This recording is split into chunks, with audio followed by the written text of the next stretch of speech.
Is it just me, or do you ever get the feeling like sometimes saying no to food feels like saying no to the person that made it? I had a conversation with one of my clients this morning about our parents, and we were talking about what happens when you visit them after a long time, and all of a sudden food starts appearing, and you say, "Hey, look, I'm good, no thanks," and then they hit you with the, "Are you sure? But I made this for you. Have some."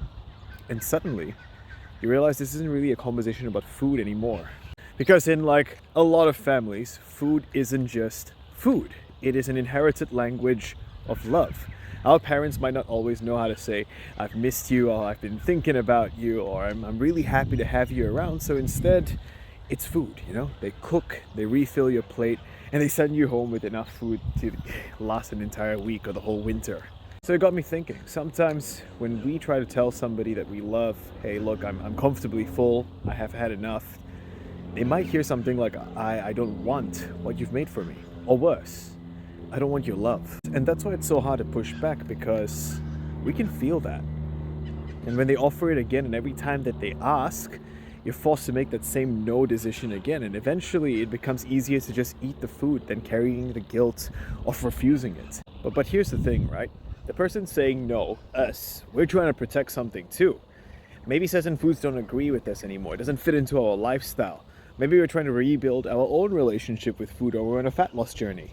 Maybe we finally developed that inner thinking, that inner sense of knowing how much food is enough for us.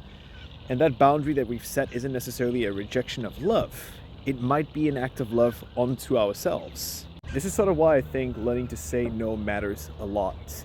Not with any sort of cold apathy, but with some sort of warm appreciation, right? Something along the lines of, "I really enjoyed this, like I really enjoyed this company, thank you, but I'm done for now." And it might feel uncomfortable doing it the first few times, but every time you hold that boundary, you're exercising your no muscle. Just like any other muscle in the body, it gets better with reps. I promise you, this has actually worked for me with my own mother, and eventually the people around you will start to understand that as well. Because changing your relationship with food sometimes means teaching the people around you that love you, that you're not rejecting their love.